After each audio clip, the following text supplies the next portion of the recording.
Hello, and welcome to episode 2 of Riddick's on Marvel. This is my co-host, Sean. And my co-host, Sarah. Whoop, whoop. Today, we are going to talk about the other 2008 Marvel film, The Incredible Hulk. 2 in the 1 year. Nay, 2 in a month. Because Crazy. Iron Man was released May 2nd in Ireland. Mm-hmm. And The Incredible Hulk was released on June 13th. 2008. Like that's crazy. Years between films nowadays. Yeah, you know? That is crazy. Yeah, productive movie studio. Yeah, absolutely nuts. All right. Let's start with the IMDb description of the movie. Fantastic. Bruce Banner, a scientist on the run from the US government, must find a cure for the monster he turns into whenever he loses his temper. Outstanding. Yeah. I would be a monster perpetually. Not the most eloquent description ever. IMDb not killing it with these descriptions, but I guess that is what it is. Yeah, true. One thing I really like about the start of this film, because this is still back in the day where they did credits at the beginning, that instead of building in the whole origin story of the Incredible Hulk into the film, they just do it over the credits at the start. They just do it in it's nearly black and white, isn't it? But it's flashes of here they are in the lab. Here they are studying gamma radiation. Here he is being gammified and therefore exploded and becoming the Hulk. So it's a really nice little, probably a 45-second intro at the start of the film while the credits are rolling, where it shows us that this is about the Hulk. You all know the Hulk. Yeah. So let's move on. It's really great because, I think the reason that they probably did that is this movie came out in 2008, but in 2003 there was a Hulk movie called Hulk, directed by Eric Bana. Eric Bana, yeah, and Jennifer Connelly as Betty Ross. So it's only been 5 years. Also, there was the long-running Incredible Hulk TV show in the 70s. So, everyone knows the origin already. Don't waste the time on it. I would definitely have known the TV show over the 2003 film. You didn't love the Ang Lee 2003 Hulk movie? I know you've made me watch it at some point. I actually haven't. You haven't? This is... so this is Seems one... like a gap. You're not going to believe this. But it's one of the few that I actually haven't seen because I tried to watch it and it's so bad that I just couldn't continue. Oh my god. Okay, so we have to do it then. We absolutely will need to watch that. But yeah, I think I got like a half hour in and I was like, oh man, I can't hack this. Okay, we're gonna have right. Add it to the list. And that's a movie, I know we're getting off topic with Ang Lee's Hulk, but that is a movie that came out when I was in, 5th year in school, and as a massive comic book nerd, I was like, I do not want to go see that movie. And you're the target market. I'm the exact target market, yeah. That's why I guess they didn't bother to spend valuable time during the movie explaining the origin. So yeah, Incredible Hulk 2008, starring Edward Norton as Bruce Banner / The Incredible Hulk, Liv Tyler as Betty Ross, William Hurt as her father, General Thunderbolt Ross, Tim Roth as my favorite / least favorite character of all time in Sarah any film ever. Hates him. She hates him so much. No, I don't know. I honestly don't know that I've seen him in anything else ever, but I hate him so much in this film that I will just hate him forever. There's nothing I can do about it. Tim Blake Nelson, who you really like, actually. Who's unbelievable in fairness. And similarly, I love him in everything. Yeah. And also special mention to Ty Burrell. Yes, Ty Burrell, great. A gem. Love him. Before he was Phil in Modern Family. Yeah. But yeah, it's basically the film just followed. We first meet Ed Norton as Bruce Banner when he's already on the run. Become the Hulk, and he's living in Brazil. He's on the run in Brazil. He's working for minimum wage in a factory bottling fizzy drinks. And just kind of trying to learn Portuguese. He doesn't speak the language, so he's basically... But he's clearly very intelligent and gifted, and they want to put him on the payroll, but he's like, no, under the counter. And meanwhile, the US government is looking to capture him because General Ross is like the thing inside of him I consider to be property of the US government, so I want him back. Am I right that they find him because he has been liaising with someone in the US trying to find a cure? And basically they, for want of a better term, hack his comms with this guy, Mr. Blue. Classic 2008 lingo. Yeah. They hacked my comms. But they basically track his IP address to Rio, and come in with like a big SWAT team, led by my favorite guy, Tim Roth, playing Emil Blonsky, who is for some reason English and is just it's everything wrong with cinema. It's just such a harsh accent beside so everyone bad. else's, and they make him use American phrases and stuff. They didn't, like, there's so much in like the cinematic universe nowadays where like they intentionally cast English actors. Like there's a plethora of English actors in the MCU, but all of them are it's written for an English actor. This was an English actor playing an American role with his own accent. And like, I don't understand why he didn't. Maybe he was trying to do an American accent. I don't know. No, I think they just didn't. They didn't. Just do whatever. Cater the dialogue. Just to go him. for it. Yeah. But like, rewrite. I know I always talk about it, and it is. It's my favorite moment in the film, because when the US team arrive in Rio and are there to, take Bruce back with them, Bruce hulks out because he's very angry and stressed about this whole thing. And he throws machinery around the place and wrecks the gaff, and it's all terrible. And then Tim Roth announces to Thaddeus Roth, he threw that forklift like it was a softball. Except I'm wrong. He threw that forklift truck like it was a softball. I'm like, I'm sorry. People say forklift truck. Forklift truck like it was a softball. And again, softball, a famously popular sport in England. Yeah. I mean, just give him anything else. He threw that forklift like it was nothing. Yeah. Just change it to that. You can just stop after forklift. You threw threw that forklift. That's enough. That's fucking forklift, man. Yeah, like there's so many other things. You don't need an go, analogy did you or a see that? simile or whatever. And it covers it. Yeah. Like, it's just, I'm unnecessarily exercised about it. But it's just, I go to the cinema to be taken out of my humdrum life. Yeah. And like, it's a bit of escapism. And that shit pisses me off. English people shouldn't say forklift. Or sorry, shouldn't say forklift. English people shouldn't say softball. Shut down a whole industry. English people shouldn't say softball in the same way as Americans shouldn't say pub. Or pint. Yeah, or pint, yeah. They just can't say it. I don't know what it is, but they just can't say it. And it's like, it's just a word. Yeah. Like, they just... can I have a pint? Yeah. What are you doing here? Stop that. It just doesn't Give me a work. drink. Give me a Guinness. Yeah. Yeah, there's certain things. I'm sure there's loads of stuff that Irish people shouldn't say. Probably. Shouldn't try to pronounce. But anyway. We'll come up with some. Getting back to the Incredible Hulk. Anyway. So yeah, they attempt to capture Banner in Rio. Yeah. He hulks out, destroys the factory, and then just wakes up as Bruce Banner in a totally different country. Where does he wake up again? I don't remember, but he asks the nice passing person in the van and goes, "Where am I?" And they're like, "Oh, you're in some Guatemala other country." or something. Yeah. Well, that sounds familiar. Yeah. So anyway, he decides, you know what, I gotta go back to the States and see if I can get this Hulk out of me. So he makes his way back to the States, where he is reunited with his former love interest, Betty Ross, played by Liv Tyler. But he tries to dodge her for a time. He does try to He dodge tries her. to hide from her because he doesn't want to hurt her, man. Yeah. But then she catches a glimpse because he's like hiding in her uncle's restaurant or something like that. The like pizzeria, yeah. Which is a type of restaurant. Yeah. I don't know why I specified. No, specifically. Yeah. Get it right, Sarah. There was pizza involved here.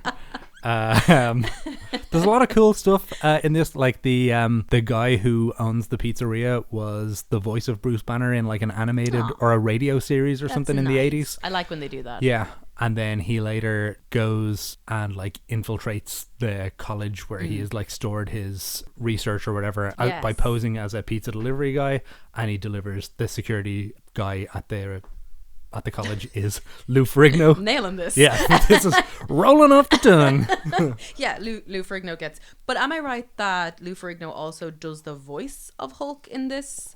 Yes. Film? So the voice is entirely Lou Ferrigno, I think. Anytime you hear the Hulk talk. I think later in the MCU they merge Lou Ferrigno's voice with the recast Bruce Banner, Mark Ruffalo, and then eventually they just leave it to Ruffalo. But yeah. But that's good. I like that they do that. Yeah, they include Lou Ferrigno, who played the Hulk in the 70s. Yes. Which is cool. with a big green wig, and they just painted him green. Yeah, like because he was already giant. Ginormous man. Just such a huge guy. Anyway, there at the college, he then is confronted again by Thunderbolt Ross and the military. Question: is he ever called Thunderbolt Ross at any other point in these films? Because I'm always like General Ross, Thaddeus Ross. I just noticed you're calling him Thunderbolt, but I don't know if that actually ever comes up again, or I don't know if it comes up in the films. The MCU. Yeah, I don't know. That's like his nickname in the comics. Okay, I was just curious. Interesting. I feel like in a movie that was released like 15 years after this, he's referred to as Thunderbolt. Okay. Well, we'll find out when we get to it, won't we? Yeah, maybe I've jumped like really far ahead. Yeah. General Ross. Yeah. Oh, no, I was just curious. I'm not trying to give you a complex about it. But anyway, so we're at Culver University. Culver University in Virginia. Sure. And yeah, so big fight. In America. Yeah, and I really like this scene. Yeah. I really enjoy the fight scene at the university. Yeah, it's cool. I guess my problem with it is that it feels like a film ending scene. Yeah. So it's big enough and it's explosive enough. Yeah, that it really feels like, oh, this is the climax of the film. Yeah. This is where it's all going to go down. Now, I don't know how far that is into the film. It's probably like 45 minutes or something. End of Act 1 or something. And is this before or after he's met Tim Blake Nelson in real life? I can't remember his name. Dr.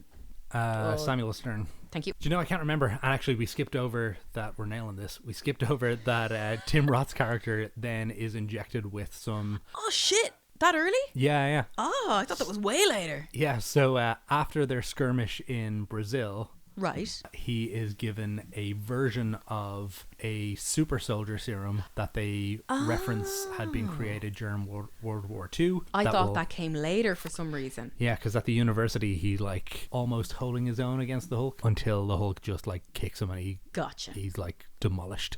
Gotcha. So my question is, so I'm getting something mixed up in my head, but I thought what happened was we go to the university, we meet Tim Blake Nelson or Mr. Blue or whatever the hell he is, and there he tries to cure Bruce by injecting him with something. That's a little later. That's later. Yeah. Okay, sorry. So I'm out of sequence. Yeah. So they eventually make it back to Samuel Stern and he's like, I've created this antidote. Yeah. Being a weird little freak scientist. Exactly. Little freak boy. It's like, why are you being so weird, yeah. Doctor? You're being awful strange. Yeah. So they like escape, but then they make it back to him eventually, and he's like, I think I've got it, but like I don't know what it'll do. Like maybe it'll stop you from turning into the Hulk for one time, or maybe it'll be forever. Let's see how it goes, type of thing.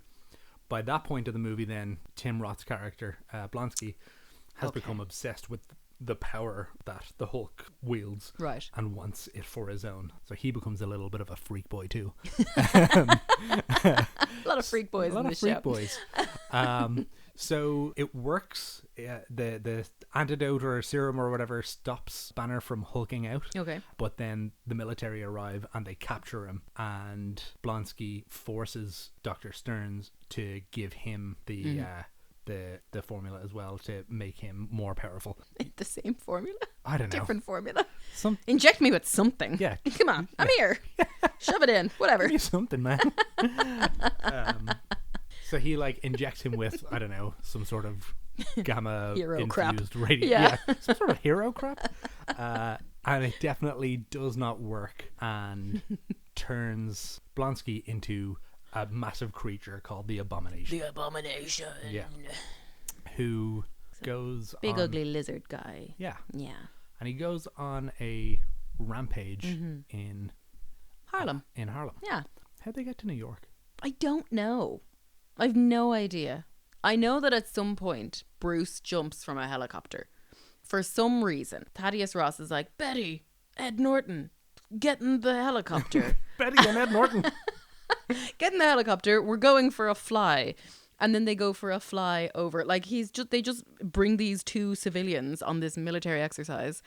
And then while we're flying over Harlem and the Abomination is wrecking the gaff, Ed Norton, Bruce Banner, I suppose his name is, goes, oh, it's got to be me or whatever. And then proceeds to jump out of the helicopter, which is a risk because at that point he thought he was cured, I believe. So he could have been splattered on pavement, but instead does manage to hulk out and fight the Abomination. Yeah, and that's where the third act big fight scene happens, and yeah, it's just a big CGI fight between the Hulk and the Abomination, at the end of which the Hulk doesn't kill Abomination, but like incapacitates him because he's weak. Yeah, Just kill him. just kill him. Like, I would not to be be this person, but like, what benefit to society are we seeing here from keeping this guy who is very murderous? Sarah is in favor of the death penalty. No, I'm not though. But I am in favor of the Abomination. Maybe, I don't know. I think if your name is the Abomination, Yeah. maybe you Talking about forklift trucks like that, just fucking kill him. Stop talking about Shoot him in the head.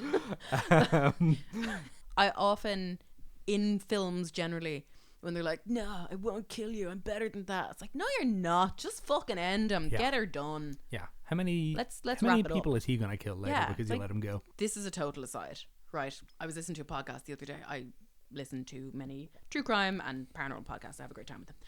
And they were talking about a serial killer in Russia. And there was a lady who survived an attack by this guy. He thought he had killed her by throwing her down a well. And she managed to get out. And so she went to the police. And the cops just didn't want to deal with it. So they just went, look, you're not supposed to be living in Moscow anyway. So Oh my God. go on home with your boyfriend. And we won't get you in trouble for the fact that, you don't have the right paperwork to be living here. And we just won't investigate anything. This guy killed, he was called the chessboard killer. I think he killed 60 people in total. Jesus. But they would have halved that number because she knew the guy. She'd gone on a date with him. She knew who he was. She worked with him. She had left a note for her kid at home going, I'm going out with this guy. They went to the cops. They gave the cops his name, his address, everything about him, and they just didn't investigate. Jesus Christ. So this is the shit I'm talking about. Of if you've got the Abomination right in front of you, if you have the serial killer's information right in front of you, just fucking do something. Just do with something. that. Just do something about it. And then maybe, so that's a real life example of terrible things happening because people don't deal with the information that's right in front of them. But in the case of the Marvel Cinematic Universe, just kill the Abomination. Yeah. So he doesn't. And in the end, Banner leaves and goes off, and the movie kind of ends with him honing his skills and learning to control it. Yes. And be able to control when he becomes the Wearing Hulk his little or not. Fitbit that tells him his heart rate, because if it goes over 200, that's where he Yeah. loses his goddamn mind. And that's kind of the end of the movie, except there's another scene that feels like a post-credit scene, but is not. But the movie ends on a scene with Thaddeus Ross in a bar drinking away his sorrows, and Tony Stark enters the bar and is like, I need your help, we're putting together a team, or whatever. Which, that kind of doesn't make sense. It's not the best scene in the world, but that kind of is where you really start seeing this is a connected universe. You've got Tony Stark there. There's other bits earlier on in the movie where you see Stark Industries is mentioned on a file that you see or whatever. Yeah. And some of the weaponry that they use against the Hulk are branded with S.H.I.E.L.D. and stuff I was like just that. about to say, I think they find him through S.H.I.E.L.D.'s network or Yeah. something like that. Yeah, so it's sort of interlinked. Yeah, but seeing Robert Downey Jr. show up at the end as Tony Stark really cements okay, these movies are connected. This is a proper crossover. Yeah. So yeah, that's The Incredible Hulk. Yeah. Out of 10? Out of 10, I'm a fan of this movie. Yeah. So, but I'm not. I'm still conscious that it's not the best movie in the world. Yeah. That's okay. I'm- This isn't science. Yeah. You're not going to give them an Academy Award or anything. Yeah, I'd give this a 7. A 7. Yeah, I'd give okay, it a that's 7. generous. I think a 7 is pretty Yeah. good. Yeah, I'll what probably about go closer to like a 5.5. Okay. I know that's harsh, but again, I really just disenjoy Emil Oblonsky Yeah, so fair. much that I just cannot get past it. Yeah. However, I love to hate it. Okay, good. It's one where I'm like, I fucking hate you, and Yeah. I just want to see it again and again because it's so bad. Yeah, okay. Yeah. Do you have a favorite part of the movie? I mean, it is the throwing a forklift truck like it was a softball. That is my favorite part of the film. Excellent. But otherwise, I really like Ed Norton as an actor. I love Liv Tyler. They're both brilliant, and they both do a great job with the roles that they're in. General Ross is amazing. Who's plays him again? William Hurt. William Hurt. He's fantastic. Yeah. Tim Blake Nelson can do no wrong. Yeah, in he's my great. eyes, he's perfect in everything. Ty Burrell, obviously the little all the actors apart from Tim Roth Yeah. are doing great work. Yeah. And I think it's it just has too many weak points for me to overall enjoy it. Yeah. And I think Tim Roth is kind of fine. It's just there's annoying bits about his character. Okay, fair enough. I'm sure he's a wonderful person. I'm sure he's very nice to pets. Yeah. But I just hate him in this film. Yeah. Fair. I'm sorry, Tim Roth, if you ever hear this. I'm sure you're a wonderful person. Yeah. He's probably listening. Yeah, definitely. Do you have a least favorite part? It would be the same part. Bit. Excellent. You? My favorite part of the movie, I like all the stuff in Brazil right at the start, like the chase through the streets and stuff. I just really like that it's all like, it's very cinematic. It's so like, actually shot there. That's actually beautiful. It's really nice to look, like to some, watch. Like, cool helicopter shots and stuff parkour. Like that. Some good parkour, yeah, great. Least favorite, I think the CGI just wasn't quite there yet, and they hadn't quite nailed the look of the Hulk. So he very much looked like a CGI character. And there's bits where he looks like it looks quite well, but overall it looks like a monster, but like a cartoon monster. Gotcha. And they definitely improve on that with the design later. So the whole final battle when it's Hulk versus Abomination is just kind of poorly designed monster fighting poorly designed monster. And that bit, even though it's a decent fight scene, it just goes on a bit long and it doesn't look the best. Yeah, fair. Which again is just what knocks it down a tiny bit. Because again, like I said, I really enjoy that mid-film scene with the weird trucks that are like... They're like shooting sound waves at him. And he like grabs one and uses it as a shield. It's well done and it's nice. And it's a cool fight. It also kind of shows that, the Hulk can still think. Because he's using science to fight the sound waves or whatever, and he protects Betty in the big explosions and all that jazz. So like I like that, but it's just like you said, the sequence at the end isn't quite locked in there. All right, do we have anything else for Incredible Hulk? Nothing comes to mind. Last bit, I guess. This is the first and last time we see Edward Norton as Bruce Banner. He is recast. Lots of different reasons float about online as to why he was recast. Some stuff like, I think from his side of it, he says that like he was promised a really engaging arc for his character over the course of several movies, and a lot of creative control on that like didn't really play out. Marvel, for their side, I've kind of implied that he wasn't really like a team player. And then there's like unsubstantiated rumors that he like asked for loads of money and wasn't given it. Because I was reading up about it, and there was loads of stuff saying that like he was rewriting the script on the daily, and that he would like self-direct at points so that the main director could be working somewhere with the second unit. So I feel like that level of wanting that level of creative control, but also like being promised this amazing arc over a number of films. Like at the end of the day, this is the Incredible Hulk. We kind of know the lore, the story. At this stage, it's been around for 50 years. So I don't know that you can have or be promised that incredible character arc when it's kind of written.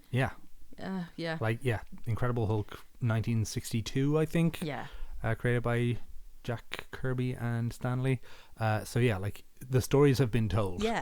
But I think Norton does have a reputation for doing that kind of rewriting on the fly for all of his films. He's quite hands-on.